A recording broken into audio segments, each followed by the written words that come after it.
Department in 2011, I think I've got a coveted position right now. I mean, the talkers all over the building. We're ready. Musiq Soulchild here with me. Kenny Lattimore here with me. It's just amazing. So glad to have you here. I'm going to be here. Black men revealed. Black men revealed. I get to reveal myself. Black men. So what are you going to reveal? Are you going to talk about your own show? Are you waiting for the questions? Yeah, I want to hear the questions. I'm going to reveal based on that. Okay. Yeah, definitely. I'm also on the panel as well, but I'm going to do the best I can. I'm just a man with an opinion. I'm not an expert on anything, since a lot of people like to approach me as if I am. I don't know why I'm talking about this. Yeah, I'm just a man with an opinion, and I'm more than happy to offer up my advice, suggestion, opinion about anything. Yeah, you know, and yeah, my new album, Music and the Magic, comes out May 3rd. Please go out and buy it. And I have a single off of the album. It's called Anything, featuring Swiss Beats. It's real hot right now. Thank you everybody for requesting it. Yeah. Any other artists you work with on album? No, right now that's pretty much the only one.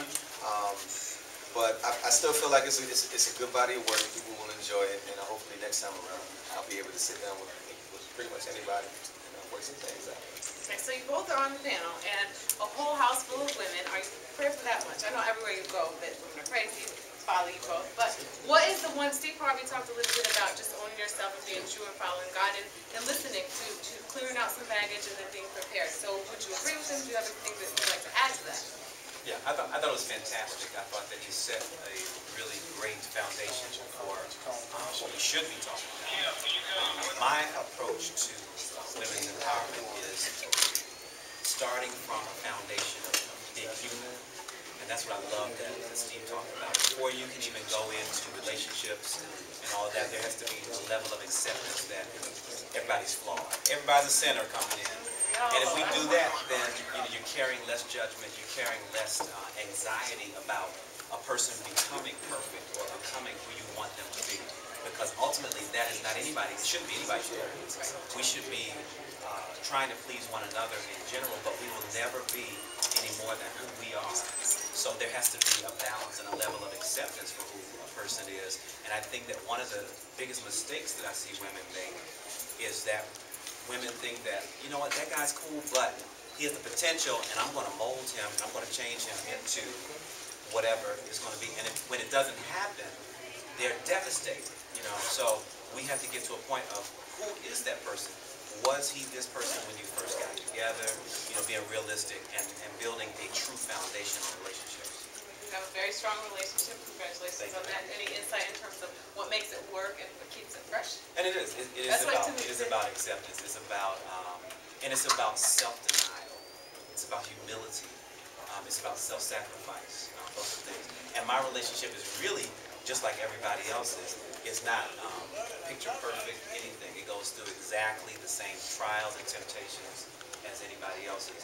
But what you can do as an individual is completely be as humble as you can and give grace and extend forgiveness, things like that. Will keep it going. Okay, and music, you know, I'm going to ask you too, an insight that you have on relationships. Are you dating? No, okay, business. Wow. I'm not going to put you like that. But any insight about finding the right one or dating and going on that journey of finding the right one? Pretty much, I agree with a lot of the things, pretty much everything that Kenny just talked about and touched on.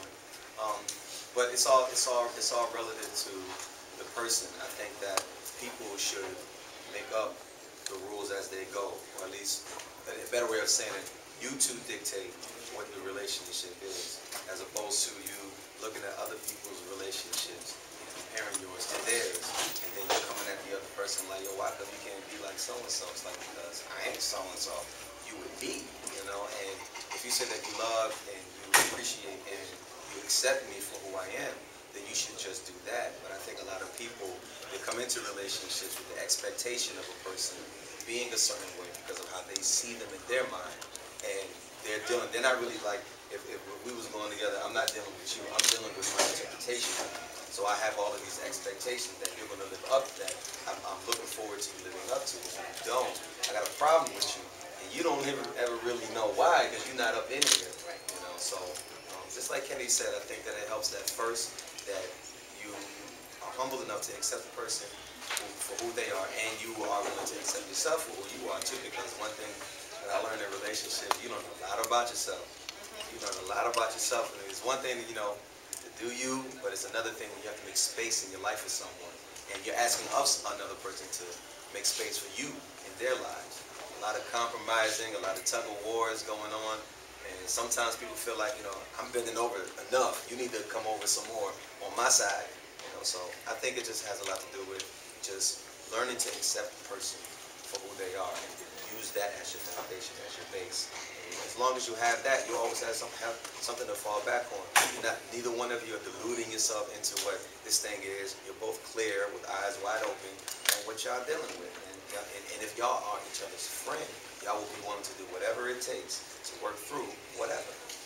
Can I throw something at him though? This is funny. Being a superstar, really. Eric Roberson did a song, and it was about couldn't hear me over the music. Yeah. There's a whole long story behind it, but yeah, I know exactly what you're talking about. And what that song is about is fans who fall in love with artists. Yeah. And when we go on stage, sometimes we are authentically who we are. Yeah. And then other times it's a persona that we give because it's about us, performing and giving you the sex appeal. And So then when the person gets home, they're expecting you to be that artist. All the time, 24/7. How does that That's not real, ladies. It's just a song. Denzel ain't training day 24/7. Right. That was just a role. It's a representation of us. It's a faction of our personality. That is us at a point, but that is not us all the time. That's just us expressing ourselves under those circumstances. But there's many different sides and many different, angles to the person that just like you. You have many different personality traits. You might go to work one day and you just feel good and you just cool to everybody. And then one day you go to work and you're just not having a good time. Nothing is going right, and everybody's like, "What's wrong with her? Like she's tripping," But we're human, just like everybody else. And I think it's it's a little unfair. We're perceived, no different than like a cartoon character. Like we're just supposed to perform on cue at all times. It's one thing to be professional. It's another thing to be just unrealistic. That's just ridiculous. So it's good that you brought that up. The songs are, the songs are I have to live up to Never Too Busy. Yeah, I gotta live up to Don't Change. Don't Change. I gotta live up to all of that stuff. But a lot of the times, it's things. These songs are things that we are attempting to live up to as well. We're just the messengers. And it's not that don't exonerate us from the responsibility of it, because we do influence people and we lead people to believe in some way that we are that way, and we do. But a lot of it is we hope to be that way. We can write down some fantastic things, but living it, it's something of a different nature, and everybody just ain't built for everything. I do my best to be as close to my songs as possible. The reality of it is, sometimes I fall short of the mark. That doesn't make me a bad person. What that makes me is human. You both have incredible talent in doing that. Thank you. Yeah. Coming to Women's Empowerment, going to be a black panel. The Black Men Revealed. The panel is coming. But thank you for joining us. Thank you. Thanks for having me.